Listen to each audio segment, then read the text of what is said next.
오늘의 말씀의 본문은 잠언 27장 14절로 27절입니다. 제목은 성품의 연단입니다. 여러분의 성품은 어떻다고 생각하십니까? 자신 스스로 성품이 좋다고 생각하시나요? 저는 성품이 한마디로 개떡입니다. 우리 남편이 저보고 개떡이라 그래서 개떡이라고 생각합니다. 저는. 자, 이런 성품의 연단을 받으려면 첫째, 배우자로부터 연단을 받아야 합니다.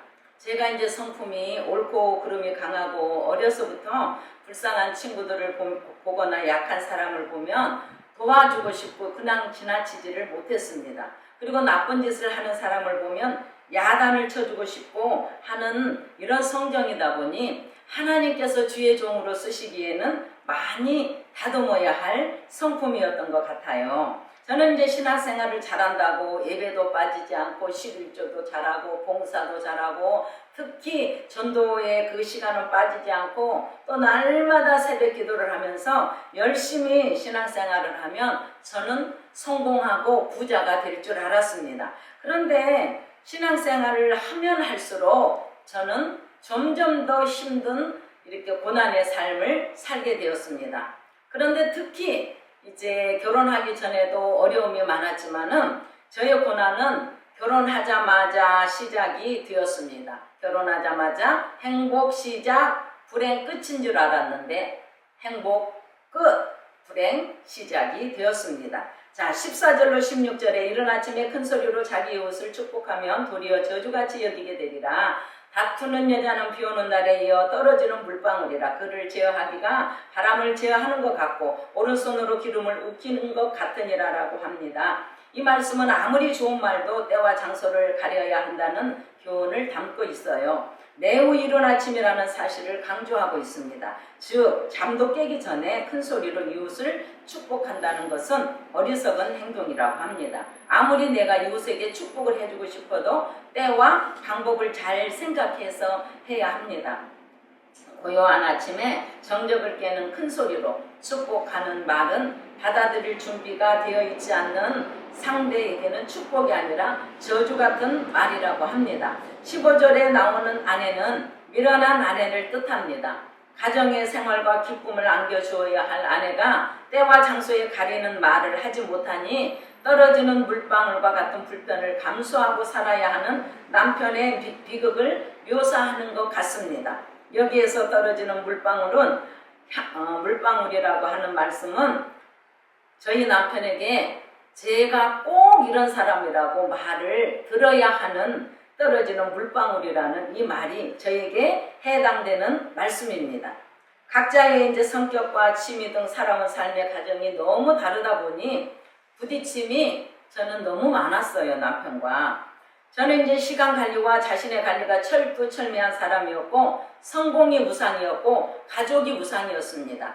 그러니 저와 정반대의 남편을 만나서 살다 보니 제 잔소리는 떨어지는 물방울과 같이 남편에게 계속되었고 남편은 제 잔소리를 듣기 힘들어서 사람 중심의 삶을 사는 사람이었어요. 사람 관계가 굉장히 중요한 사람이었는데 그러다 보니 집보다는 밖에서 지내는 시간이 더 많았던 것 같습니다. 잠언 21장 19절에 보면요. 다투며 성내는 여인과 함께 사는 것이 강야에서 사는 것보다 나으니라고 합니다. 이 말씀은 남편분들이 가장 좋아합니다. 특히 저희 남편이 좋아합니다. 저희 남편이 여기 앞에 앉아서 웃고 계십니다. 맞는 말씀인 것 같아요. 남편분들 저 같은 여자 만나면 참으로 강야에서 혼자 사는 것이 낫다고 생각할 것 같습니다. 예, 이제 이렇게 저희 남편은 저의 잔소리를 듣기 싫어하는데도 불구하고 저는 남편의 삶의 그 방식이 이해가 되지 않았습니다. 시간도 아까운 줄 모르고 가족도 중요한 줄 모르고 이렇게 남편은 자기가 살아온 방식대로만 살아가려고 하니 참으로 제가 너무나 힘들었어요. 그러다 보니 이제 남편이 신발을 벗어서 정리를 안 하고 아무렇게나 벗어놓고 들어오면 신발 좁게 벗어라. 그리고 또 남편은 설거지를 바로바로 하지 못하는 저에게 설거지를 좀 바로바로 해라 하면서 이런 잔소리들이 참으로 사소한 잔소리들, 여러분들 가정에도 이런 잔소리들을 하고 살잖아요. 우리 부부만 그런가요? 뭐 어떤 가정은 치약을 위에서부터 짜면 왜 위에서부터 짜냐, 어떤 남편은 양말을 왜 여기다 벗어놓냐 하면서 다툰다고 하더라고요. 그러니까 별 인생이 없는 겁니다. 어느 부부나 결혼하게 되면 부딪힘이 있을 수밖에 없지만 그 부딪힘이 얼마만큼 많느냐 적느냐 하는 것에 부부 사이가 이제 조금 이제 달라지는 것 같아요. 특히 이제 우리나라 남편들은 시댁과의 관계가 독립이 되지 않아서 아내 되는 사람들이 너무 많이 힘들어하는 경우가 많습니다. 친정도 시댁도 결혼을 하게 되면 이제 정신적으로도 모든 것을 분리하고 독립을 시키고 결정권도 넘겨줘야 하는데 우리나라 부모들은 특히 시부모님들 아들의 탯줄을 끊지 못하는 경우가 아주 많은 것 같아요. 이러다 보니 이제 두 부부가 만나서 살기도 너무 이렇게 맞춰가기도 힘든데 시댁과 친정일로 이런 것들이 불화가 겹치다 보니 이혼율도 많아지고 서로 다투는 일도 많아지는 것 같습니다. 그러니 요즘 청년들은 결혼하지 않고 혼자 비혼주의자로 사는 것이 너무 좋다고 결혼하지 않겠다는 분들이 많더라고요. 그래도 결혼은 한번 해보세요. 안 한 것보다는 하는 게 훨씬 좋습니다. 저 역시도 문제 앞에 피하고 문제를 해결하려고 하지 않는 남편을 탓하면서 많은 잔소리를 했어요.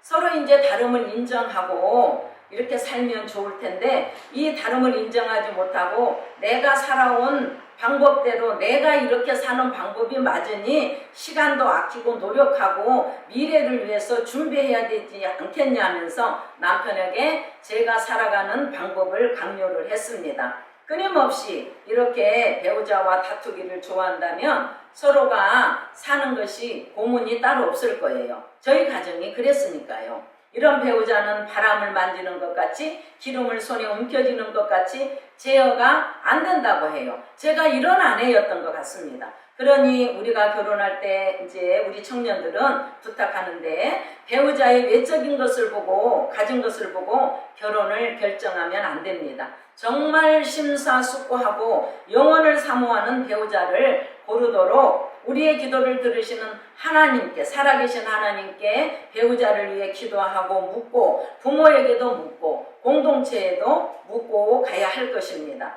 한번 결혼하게 되면 절대로 이혼을 해서는 안 되기 때문입니다.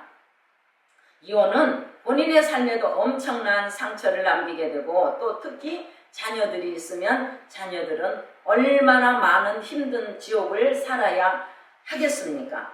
저는 아버지의 사업부도로 어려서부터 객지에 이제 나와서 수경야독을 하면서 잡초 같은 인생을 살아왔습니다.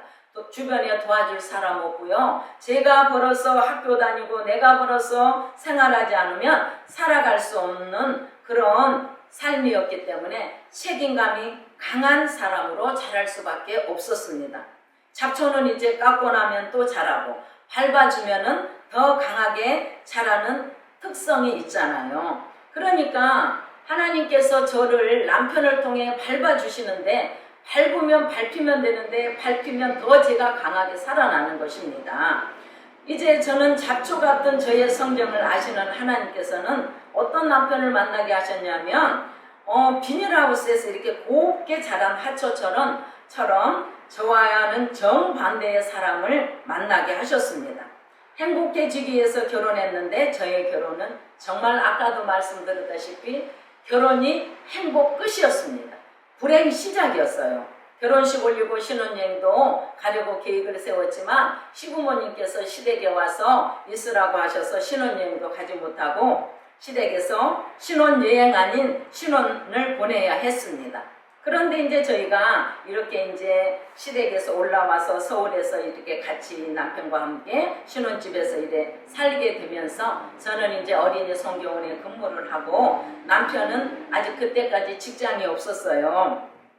그러다 보니 이제 직장이 없으니 무료했던 거지요. 아침에 제가 출근하고 오후에 돌아와 보면 항상 집에 없는 겁니다. 그래서 이 사람이 어디 갔을까? 저녁 시간이 돼도 돌아오지 않고 하니까 제가 이제 그 동네를 대충 아니까 갈 만한 곳을 이렇게 돌아보면 어느 날은 당구장에서 하루 종일 당구를 치고 당구 그 친 비용이 부족해서 집에를 돌아오지 못하고 있는 그런 날도 있었습니다.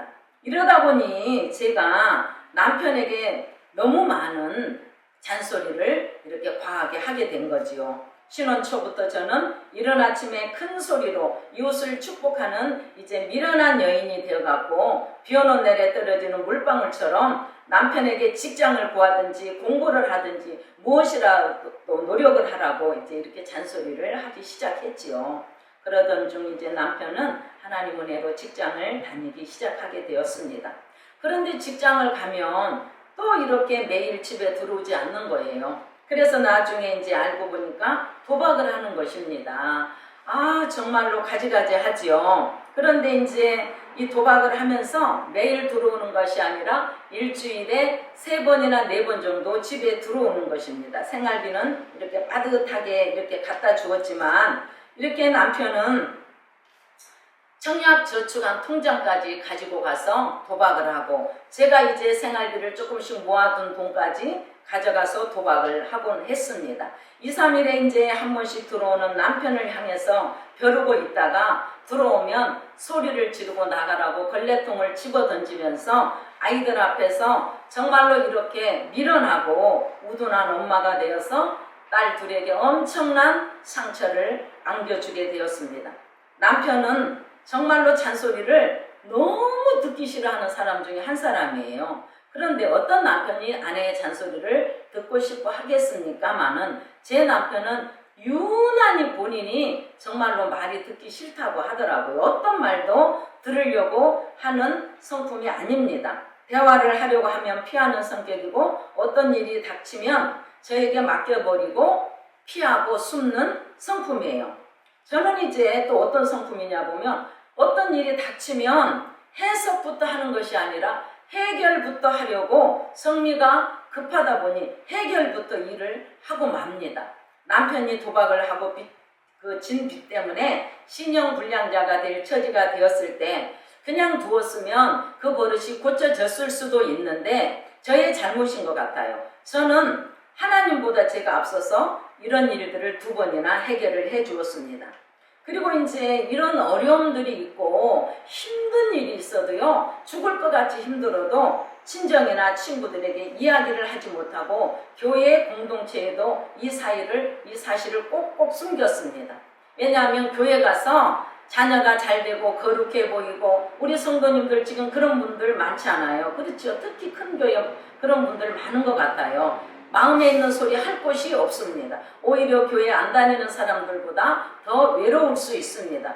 그러다 보니 저는 화병이 생기고 스트레스를 감당하지 못한 채 제 몸은 자가 면역 질환이 이렇게 걸렸어요. 그러니까 제 면역이 저를 공격하는 근육 통증 증후군이라는 병이 찾아왔습니다. 통증이 너무 심해서 만질 수도 이렇게 얼굴을 만지면 너무 아팠어요. 그러니 몸이 어디 살짝 부딪히기라도 하면 그 통증의 강도는 말할 수 없었습니다. 통증약을 먹으면 통증은 조금 덜했지만은요, 우울증이 더 심해져 갔어요. 이 통증약이 참 이상하더라고요. 통증은 조금 심한데 너무 우울한 거예요. 하루 종일 구름 위를 걷는 것처럼 붕붕 뜨는 거예요, 몸이. 그래서 이렇게 이제 살다 보니 저의 우울증은 더 심해져 갖고 바깥에 외출도 할 수 없을 정도의 몸이 되었습니다. 그런데 반대로 남편은 교회에서 기복으로 얼마나 열심히 하나님이 아닌 교회를 섬기는지 교회 사람들이 모두가 남편을 착하고 신앙생활 잘하는 사람으로 인정이 되어서 35세에 그것도 그 젊은 나이에 35세에 안수직사의 직분을 받았습니다. 특히 이제 우리 시댁에서는 남편을 굉장히 착하고 효자로 이렇게 여기고 있었어요. 그런데 참 우리 남편이 너무 착하다 보니요, 이렇게 자기가 능력이 안 됨에도 불구하고 남에게 그때 당시 자기 합수표를 써주고 돈을 빌려주고 받지도 못하고 빌려준 사람에게 가서 돈을 달라고 하지도 못하는 인정 중독이 아주 심한 사람이었습니다.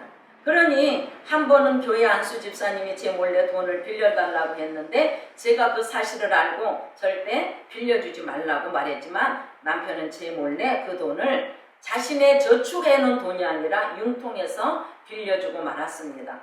얼마 후에 그 집사님 부부는 여러 사람에게 돈을 빌려서 야밤 도주를 해버렸으니 그 돈은 고스란히 우리 가정의 빚으로 남게 되었지요. 남편은 이런 일들이 한두 번이 아닙니다. 정에 약하고 또 이렇게 힘든 사람들을 보면 그냥 넘어가지를 못하는 거예요. 그러니 어느 그 김양재 목사님 이렇게 말씀하시더라고요. 착한 게 악한 거라고.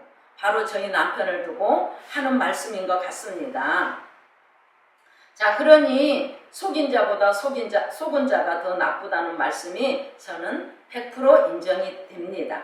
돈 관리를 제가 해보려고 수십 번 이야기해보고 다투기도 해보았지만 절대로 경제권은 남편이 쥐고 내놓지를 않았기 때문에 가정 경제가 어떻게 돌아가는지 저는 도무지 알 수가 없었습니다.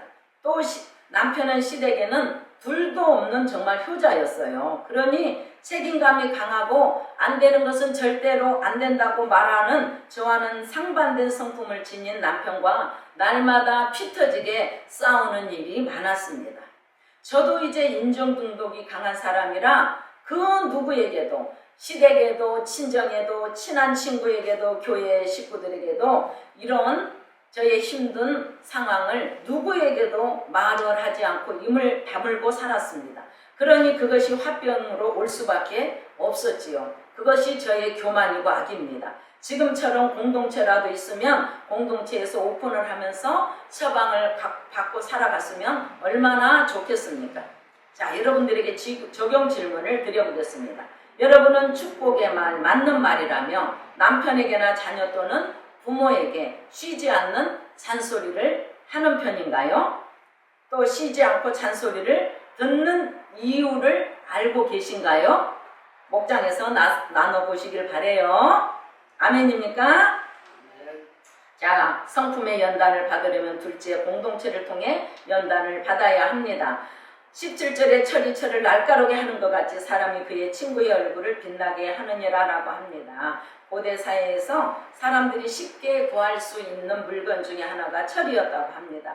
그 철을 단련시키고 날카롭게 할 수 있는 것은 또 철이었다고 해요. 철이 철을 날카롭게 하면 빛이 나는 것과 같이 인간관계에 있어서도 서로 돋보이게 할 수 있다는 것입니다. 하나님은 우리를 교회라는 공동체로 또 직장이라는 공동체로 또 가정이라는 공동체로 부르셔서 이렇게 주변 사람들을 통해서 우리의 애곡된 마음을 비춰주시고 연단해 가십니다. 저는 남편과의 이 불화 때문에 화병이 왔음에도 불구하고 정말 이것을 친한 친구에게라도 내놓았으면 도움을 받았을 텐데 제가 교만하기 때문에 정말로 오래된 친구에게도 말을 하지 않았습니다. 자, 남편이 교회에서 충성을 잘하는 안수 집사로 인정을 받고 있었기 때문에 더더욱 교회 식구들에게는 입을 다물어야 했습니다.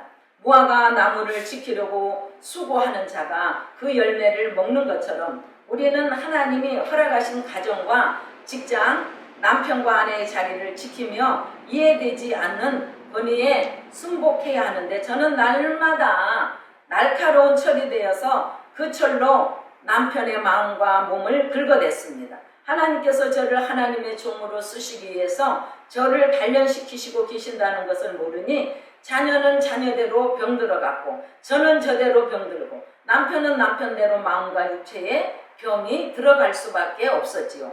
남편이 오히려 저 때문에 수고하고 있었는데 저는 말씀이 해석이 안 되고 제 자신이 해석이 안 되니 남편이 저의 속을 썩인다는 이유로 남편의 권위에 순종하지 못하고 질서에도 순종을 하지 못했습니다.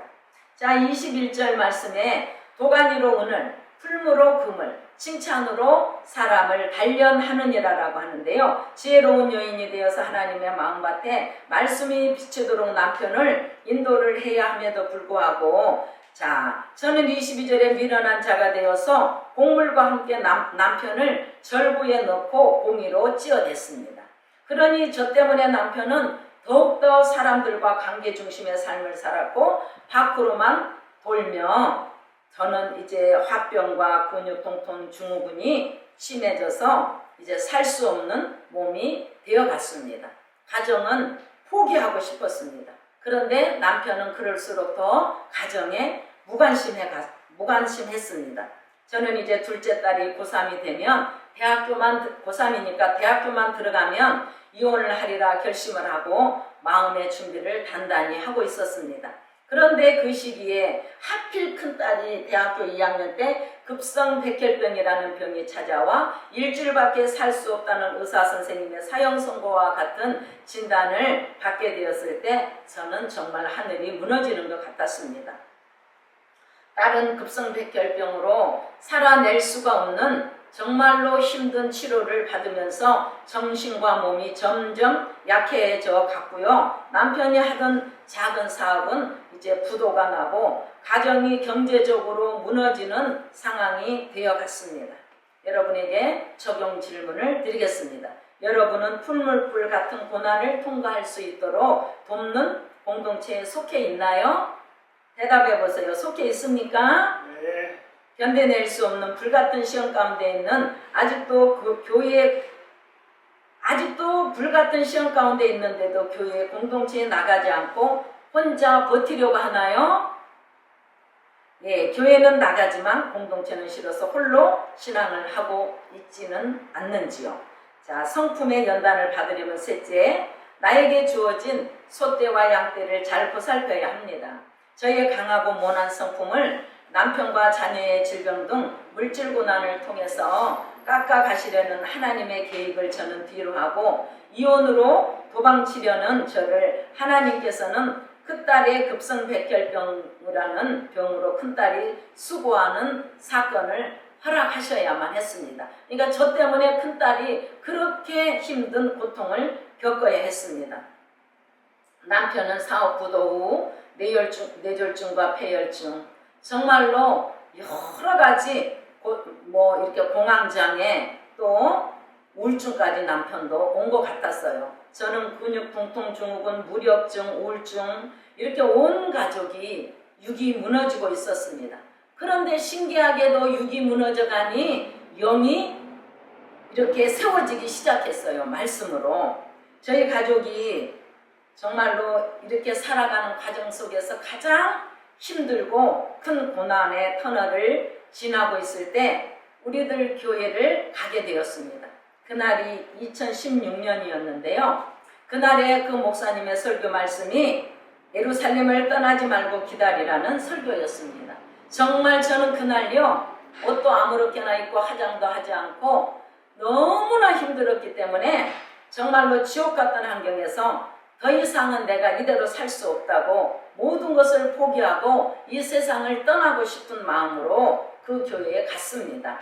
가정경제가 무너질 대로 무너지니 남편은 분노조절 장애가 왔고 공황장애까지도 와서 가족들에게 특히 저에게 알 수 없는 이렇게 분노를 쏟아냈기 때문에 저는 그때마다 어디로 올라갔냐 그러면요, 뒷동산에 아무도 없는 곳으로 찾아가서 소리 지르면서 여기에 찬 분을 이렇게 남편에게 욕을 하면서 화병을 쏟아내는 미련한 여인의 삶을 살아가고 있었을 때였습니다.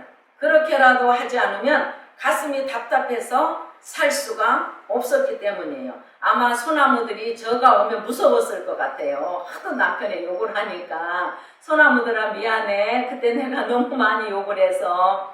자, 그런데 어느 날 하나님께서 이제 이렇게 힘든 상황 속에 있는 저에게 말씀을 해도 말씀이 안 들리니 하나님께서 꿈으로 찾아올 수밖에 없었습니다. 꿈에 제가 시골에서 이제 남자 어른들이 이렇게 들에 나가실 때 지는 바지개라고 있습니다. 그 바지개를 제가 졌더라고요. 그리고 오른손에는 지팡이를 짚고 왼손에는 집으로 짠 망태기를 들고 또 오른 그런 모습으로 저는 그렇게 높지 않는 민둥산을 오르고 있었는데 그 산은 어떻게 모래와 자갈밭으로 이루어진 민둥산이었어요. 그 산을 오르려고 이제 한 발을 이렇게 오르면 자꾸만 이렇게 미끄러지니까 제가 두 손을 짚고 네 발로 산을 오르기 시작했습니다. 그 산에는 이제 작은 아주 조그마한 소나무들이 군데군데 있었는데 제가 그 산을 뻘뻘땀을 흘리면서 또 미끄러지면서 기다시피 해서 여기만 올라가면 저희의 우리 집이 있다고 생각을 하면서 열심히 산을 올랐습니다. 그곳에 우리 집이 있었기 때문입니다. 그런데 산을 올라가 보니 우리 집은 온데간데없고 넓고 깊은 바다가 펼쳐져 있었습니다. 저는 그 바다 앞에서 이제 망연자실하면서 우리 집이 어디 갔는지 찾고 있었는데 커다란 이렇게 두 손이 나타나더니 손바닥으로 제 등에 사뿐히 대시더니 이렇게 저를 밀어 넣으면서 이 바다를 건너가라고 하시는 거였습니다. 저는 건너갈 수가 없다고 이제 발버둥을 쳤지만 제 몸은 이미 바다에 빠져서 바다 밑으로 깊숙이 가라앉고 있었습니다. 죽을 것만 같다 숨을 헐떡이고 있는데 우리 하나님 아버지의 말씀이 제 귀에 크게 들렸습니다. 딸아, 네 등에 있는 물건과 내 손에 있는 물건을 내려놓기를 바란다 라고 말씀을 하셔서 저는 그 순간 물속에서 이 모든 걸 내려놨습니다. 그랬더니 제 몸이 위로 이렇게 두둥실 떠오르면서 바다 위로 올라와서 이렇게 세상이 보였습니다. 그러더니 다시 그 손이 저를 이렇게 탁 안더니 순식간에 저기 건너편에 있는 건너편에 있는 산 앞에 저를 갖다 세우는 것이었습니다. 그러면서 뭐라고 하시냐면 딸아, 너가 다시 산을 올라가거라 하시는 거였습니다. 아니, 아까 그 산도 오르기가 너무 힘든데 그 산은요, 소나무가 굉장히 이렇게 아주 큰 소나무는 아니었지만 사람으로 비유하면 청년 소나무라고 할까요? 이 소나무들이 빽빽하게 차지하고 있었고 이렇게 잡초도 우거져 있었고 거친 가시덤불들도 있었기 때문에 한 발도 들어갈 수가 없는 산이었습니다. 그런데 하나님께서는 그 산을 저에게 올라가라고 해서 하나님 저는 못 올라갑니다 했더니 다시 그 큰 손이 저를 안더니 휙 하고 공중으로 저를 올리시더니 그 산 꼭대기에 저를 올려다 놓으셨습니다. 그러면서 하나님께서 뭐라고 말씀하시냐면 딸아, 아까 첫 번째 산은 내 남편의 산이었다. 그리고 이 두 번째 산은 내 큰딸의 산이다.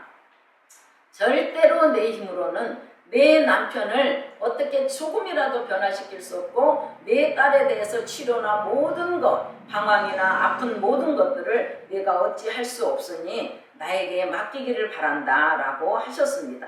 그리고 저는 이제 꿈이 깼습니다. 그 고난 속에서 제가 할 수 없는 것들을 하려고 분노 조절이 심한 남편과 날마다 다투고 정신적으로 육체적으로 연약한 큰딸을 치료해 보려고 병원을 데려다니면서 발버둥을 치고 또 교회 가서는 날마다 통곡하고 부르짖으니 하나님께서 저를 불쌍히 여기셔서 꿈을 통해서 그렇게 보여주셨던 것입니다. 그렇게 꿈에 말씀을 하셨으면 남편과 딸을 다 내려놓고 포기하고 아무런 잔소리도 하지 말고 간섭도 하지 않아야 되는데 저는 이 강한 성품에 그러지를 못했어요. 자, 여러분 적용 질문 드리겠습니다. 나의 모난 성품을 깎아가시는 하나님께서 100% 옳으시다고 인정이 되십니까? 나에게 주신 이제 그 양떼와 소떼 이것은요 물질도 말하고 일터도 말하는 것이에요. 이것을 잘 보살피고 있습니까? 나에게 주신 소득과 물질을 하나님의 경제관으로 저축도 하고 11조와 감사헌금도 드리면서 균형 있는 소비 생활을 하고 있나요? 제가 이제 그때부터 우리들 교회를 다니지 않았다면 오늘의 저는 이 자리에 없었을 것입니다. 혹시라도 우리들 교회 김양재 목사님께 누가 될까봐 제가 지금까지 우리들 교회 다녔다는 말씀을 영상을 통해서나 누구에게 하지를 않았습니다. 저는 이제 좋은 나무 교회를 개척하기 바로 전까지 우리들 교회를 9년 동안 다녔습니다. 죽을 것만 같은 고난 속에서 해석이 되지 않아서 갔는데 정말 9년 동안 목사님 말씀대로 목장에 붙어 있으라는 그 정말 한 말씀에 죽을 것만 같은 고난 속에서 목장에 9년을 붙어갔습니다. 부부 목장, 여자 목장, 정말로 이 목장에 속해 가다 보니 목자님들의 사랑과 격려 속에서 견뎌내며 날마다 말씀을 묵상하고 나의 죄를 보라는 목자님의 그 말이 이해가 되지 않았지만 나는 지금 너무 힘들어서 가정을 이끌고 나가기가 죽을 것만 같은데 어느 여자 목자님은 항상 저에게 집사님 죄를 바라고 집사님 죄를 보라고 하니 정말로 때로는 목장에 가고 싶지가 않을 때가 많았습니다. 그런데 목장에 이렇게 속해 가다 보니까 우리 가정에도 조금씩 죄가 달라지니까 가족이 달라지기 시작했습니다. 그래서 온 가족이 우리들 교회를 나가면서 정말 큰딸, 작은딸, 막내딸까지 남편까지 전부 다 우리들 교회를 나가면서 말씀으로 훈련을 받고 내 죄를 보는 그런 이제 큐티를 하게 되니 우리 가정이 정말로 지옥 같은 가정이었지만 자 23절에 내 양떼의 형편을 부지런히 살피며 내 소떼의 마음을 두라 대저 재물은 영원히 있지 못하나니 멸류관이 어찌 대대에 있으랴. 자 이렇게 하나님께서 이 말씀대로 우리 가정에 풀을 벤 후에는 새로움이 돋나니 산에서 꿀을 거둘 것이니라 하신 것처럼 이렇게 우리 가정을 회복시켜 갔습니다. 자 날마다 큐티를 하며 내 죄를 보는 훈련을 받게 된 것이 저에게는 얼마나 감사한 일인지 모릅니다. 26절에 어린 양의 털은 내 옷이 되며 염소는 밭을 사는 값이 되며 염소의 젖은 넉넉하여 너와 네 집의 음식이 되며 내 여종의 먹을 것이 되느니라 라고 합니다. 이렇게 염소의 젖은요 단백질이 풍부합니다. 그리고 고대 그 근동에서는 이 염소가 있고 이 풍부한 단백질의 우유나 이런 것들을 저장을 하고 했기 때문에 이것은 물질적으로도 풍족한 것을 나타낸다고 합니다. 자, 사명에 따라 이제 날마다 큐티를 하며 묵상하는 교회에 이렇게 속해 있다 보니 저도 이제 하나님의 때가 되어서 노원 좋은 나무 교회라는 교회를 개척하게 되었습니다. 제가 신학을 20대에 했는데 안수를 받고도 교회 공동체에는 숨기고 말을 하지를 않았습니다. 어느 날 남편이 이제 8년이 넘었을 때 얘기를 한 것 같았어요. 제가 이제 오늘 주일 설교를 하면서 우리들 교회 김양재 목사님 얘기를 하는 것은 제가 아까도 말씀드렸다시피 누가 될까봐 말씀을 못 드렸는데 어떤 한 분이 전화를 저에게 해왔습니다. 우리들 교회에 이렇게 설교가 좀 비슷한 것 같기도 하고 이렇게 들어보니 정말로 좀 느낌이 이상해서 전화를 했다고 하시더라고요. 그래서 제가 사실대로 얘기를 했습니다. 제가 우리들 교회에서 9년을 섬겼고 온 가족이 우리들 교회를 나갔고 지금 큰딸과 둘째 딸은 우리들 교회를 나가고 있다고 얘기를 했습니다. 그런데 이제 저도요 이렇게 김양재 목사님의 어록이나 이런 말을 쓰지 않으려고 그래도 9년 동안 한 공동체에서 먹고 마시고 있었기 때문에 이런 어록들이 나올 수밖에 없더라고요. 억지로는 이게 안 되는 거예요. 김양재 목사님 너무 훌륭하시잖아요. 진짜 저는 김양재 목사님의 발바닥도 따라갈 수 없는 목사입니다. 이제 고난의 바다에서 허우적거리던 저와 저희 가정이 고난이 해석되어 가고 있습니다. 그리고 온 가족이 저희가 날마다 큐티하는 교회로 정말로 목장 공동체를 이루면서 날마다 자기 죄를 보면서 이제 가정을 살리고 또 청년들을 살리고 방황하는 이제 우리 아이들을 살리는 날마다 말씀을 묵상하고 그 말씀을 우리의 삶 속에 적용하고 이제 영혼을 살리는 정말로 이 목회를 시작하게 되었습니다. 부족한 저를 위해서 여러분들 기도해 주시기를 바랍니다. 말씀을 마치도록 하겠습니다. 성품의 연단을 받으려면 첫째, 배우자로부터 연단을 받아야 합니다. 둘째, 공동체를 통해 연단을 받아야 합니다. 셋째, 나에게 맡겨진 양떼와 소떼를 잘 보살펴야 합니다. 이번 한 주간도 여러분들의 가정에 하나님께서 날마다 말씀 묵상하면서 나의 죄를 보고 화평의 은혜를 누리시는 한 주간이 되시기를 예수님의 이름으로 축원합니다. 기도하시겠습니다.